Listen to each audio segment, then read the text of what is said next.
Ang nakakakilig na revelasyon ni Ruby Rodriguez kung bakit espesyal si Kathryn kay Alden Richards.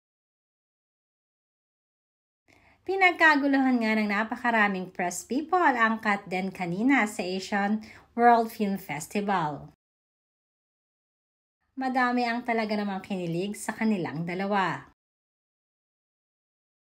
Masasabing ang Hello Love Again ang isa sa pinakamalakas na pelikula not only this year but sa history ng Philippine cinema. Ngayon pa lamang ay inaabangan na ito sa iba't ibang bahagi ng mundo. Maraming press din na nakapuna sa kakaibang chemistry at kung paano magtinginan sina Alden at Kathryn. Isa sa mga kasama nila sa nasabing movie ay si Ruby Rodriguez.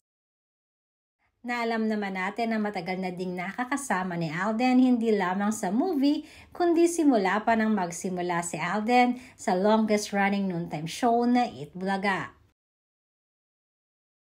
Ayon nga kay Ruby, kilala niya itong si Alden pagdating sa buhay pag-ibig. Madami rin di umanong mga pagkakataon na pinalagpas ni Alden noon dahil sa kanyang career at isa siya sa naging saksi. Kaya naman this time na magkakasamang muli sila ni Alden ay sobra di umano ang tuwa niya. Not only dahil na rin sa movie kundi kung ano man si Alden ngayon bilang artista at bilang espesyal na kaibigan ni Kathryn Bernardo.